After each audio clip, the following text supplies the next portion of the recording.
안녕하세요. 미탐TV입니다. 하루 10분 주식 투자 대수로 따라하기 주식 재따기 시간인데요. 여러분들이 투자할 때 또 필요한 내용 중에 하나가 바로 이제 재무제표라고 하는 게 있는데요. 재무제표 그럼 일단은 어렵다 뭐 이런 느낌이 들잖아요. 요즘 뭐 학생들 사이에서 수포자라고 해가지고 막 수학을 포기한 학생들 뭐 이런 사람들 되게 많은데 재무제표를 포기한 사람들도 상당히 많이 있는 걸로 알고 있습니다. 하지만 여러분들 하루에 10분만 잘 투자하시면 이 재무제표에 대한 핵심적인 내용들만으로도 투자하시는데 어려움이 없도록 도와드리도록 하겠습니다. 이 재무제표라고 하는 거는 쉽게 얘기해서 성적표예요. 우리도 이제 학창 시절에 우리 성적표를 받아보잖아요. 뭐 국어, 수학, 영어, 그 다음에 뭐 탐구생활, 탐구, 뭐 과목도 여러 가지 것들이 있는데 그렇게 성적표를 보면 내가 몇 등이고 그 다음에 지난번보다 시험이 올랐는지 떨어졌는지 전국에서 몇 등 했는지 이런 성적표들이 쭉 나오는 거잖아요. 기업도 마찬가지로 사업을 1년 동안 하면 거기에 대한 성적표가 나온단 말이에요. 그 성적표를 보고 투자자들이 이 기업에 내가 투자를 해도 되는지 아니면 이 기업은 지난번보다 성적이 상당히 나빠졌네, 뭐 문제가 있나 보다, 안 사는 게 좋겠구나, 이런 판단들을 할 수 있는 성적표를 알려주는 거예요. 그렇기 때문에 여러분들이 반드시 이 성적표를 보고 해석하는 게 되게 중요한데 문제는 뭐냐, 이렇게 글로 써서 안 준다는 거예요. 우리도 학교에서 성적표 받아보시면 선생님이 뭐 글로 써준 평가들도 있지만 대부분이 다 숫자로 쫙 찍히잖아요. 그것도 저도 이제 저희 아이가 이제 성적표를 받아와서 뭐 이렇게 성적표를 보는데 제가 학교 다닐 때 성적표랑 다른 거예요. 그래서 뭐 표준 점수, 뭐 원점수, 막 이런 말인데 이게 도대체 무슨 말인지 처음에 잘 모르겠는 거예요. 그러니까 분명히 한글로 돼 있고 숫자로 찍혀 있는데 얘가 이걸 뭘 잘했다는 뜻인지 이런 것들을 정확하게 판단하기가 쉽지가 않더라고요. 그래서 이게 그러면 표준 점수가 뭔지, 원점수가 뭔지, 그러니까 등급도 뭐 이렇게 여러 가지 것들이 나와 있잖아요. 그래서 그런 내용들을 기본적으로 이해를 해야지만 그걸 해석할 수 있는 능력이 생기는 거거든요, 성적표를. 그러니까 그걸 모르면 똑같이 보더라도 알 수가 없거든요. 그래서 기업의 성적표라고 하는 재무제표도 똑같습니다. 오는데 이 숫자로 다 찍혀있기 때문에 내가 이 숫자에 대한 흐름을 볼 줄을 모르면 그 회사가 아무리 우리 회사 엄청나게 성장하고 있어요, 그리고 앞으로 성장을 위해서 이런 투자를 되게 많이 하고 있어요 라고 숫자로 찍어놔도 이해할 수 없다는 거예요. 그래서 이걸 이해하는 방법들을 여러분들이 배우시는 게 이 재무제표, 기업의 성적표를 보는 거기 때문에 굉장히 중요합니다. 그래서 이 재무제표의 핵심적인 흐름만 오늘은 좀 설명을 드릴 텐데요. 여러분들이 기업이 아까 이제 재무제표와 기업의 성적표라고 말씀드렸는데 기업이 사업을 할 때 어떤 흐름을 가지고 사업을 시작하는지 한번 떠올려 보세요. 첫 번째, 사업을 하려면 돈을 마련해야 되잖아요. 그렇죠? 그래서 내가 만약에 뭐 한 100억 정도 모아서 사업을 해야 된다. 근데 내가 마련할 수 있는 돈이 한 50억 정도 있는 것 같다. 그래서 50억을 마련했어요. 그럼 50억이 모자르죠. 그럼 50억을 어디서 빌려와야 될 거잖아요. 사업할 때. 그럼 요걸 보통 이제 은행이나 이런 데서 빌려오잖아요. 그러니까 은행에서 빌려온 돈을 부채라고 하는 거예요. 부채. 그러니까 부채를 은행에서 빌려온 돈, 이렇게 일단 이해하시면 되고요.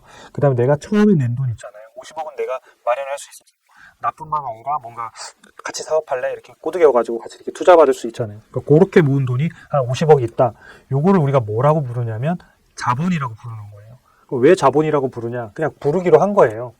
무슨 말인지 아시겠죠? 제가 이거는 뭐예요? 그러면 뭐 생수예요? 그러면 그냥 생수라고 부르기로 한 거예요. 그러니까 똑같이 자본이라고 부르기로 했기 때문에 여러분들이 성적표에 자본이라고 찍혀 있으면 이거 그냥 주주들이 낸 돈이구나 이렇게 해석할 줄 알아야 재무제표를 첫 단추를 풀어서 해석할 수 있다는 거예요. 부채라고 써있다 이러면 이 돈은 뭐냐? 금융기관에서 내가 빌려온 돈이구나 라고 이해하시면 돼요. 여기에서 출발하는 거예요. 그럼 100억을 마련해서 내가 이제 사업에 필요한 것들을 사야 될 거 아니에요. 그렇죠?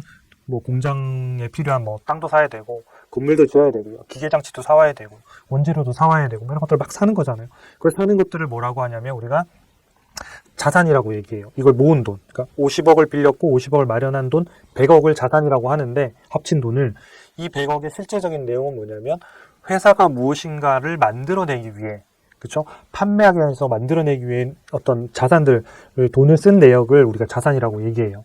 그래서 재무제표에서 자산이라는 항목을 보시면 이 기업이 어떤 물건을 만들기 위해서 어디다 돈을 썼는지 알려주는구나, 이렇게 생각하시면 돼요.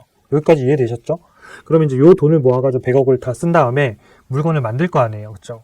물건을 만들어서 팔아서 버는 돈을 우리가 매출액이라고 해요. 판매해서 번 돈, 매출액. 그 다음에 여기에서 이제 여기에 들어가는 비용들을 뺄 거잖아요. 원재료 비용도 뺄 거고, 그 다음에 뭐 직원들 인건비도 뺄 거고, 그 다음에 뭐 마케팅 홍보 비용도 뺄 거고, 뭐 그 다음에 이런 뭐 물류비, 뭐 이런 것들 이동시켜야 되니까 비용들이 들겠죠. 이런 비용들을 다 빼고 나면 이제 순이익이 나오는 거예요. 그래서 매출에서 비용을 전체 뺀 걸 순이익.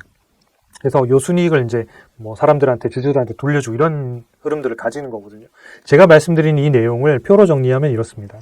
아까 제가 이제 자본이라고 하는 게 주주한테 처음에 낸 돈 50억, 부채는 은행에서 빌린 돈 50억, 자산은 이걸 마련해서 100억.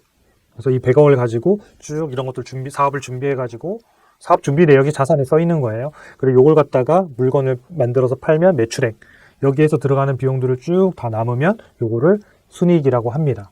여기까지 이해되셨죠? 그래서 요 순이익을 가지고 주주들한테 이렇게 돌려주면 이걸 배당이라고 얘기하고요. 순이익을 배당 주고 남은 돈을 이익잉여금이라고 해요. 순이익에서 남았다라고 해서 남은 돈은 다시 원래 주주 돈에다가 이렇게 플러스 시켜줘서 다시 이 자본이 더 많아지게 만들고 더 많아진 자본을 가지고 회사에서 더 많은 그 매출을 할 수 있도록 자산을 더 많이 투자하는 거죠. 그래서 이 흐름들을 한 번씩 돌리는 거예요. 그래서 이 한 번씩 돌릴 때마다 재무제표를 만드는데 이게 1년 동안 한 번에 기록하면 1년 연간 재무제표가 되는 거고, 우리가 상장기업들 같은 경우부터 분기 재무제표를 발표하잖아요. 그러니까 이렇게 계속 돌긴 하는데 3개월에 한 번씩 딱딱딱딱딱 잘라서 보여주면 이제 분기 재무제표가 되는 거예요. 이걸 다 모으면 1년씩 하면 연간 재무제표가 되는 거고요. 그래서 여러분들이 요 흐름에서 보셨을 때 요 표에서 요 왼쪽에 있는 거 있죠? 자산, 부채, 자본. 요 내역을 우리가 재무상태표라고 얘기해요.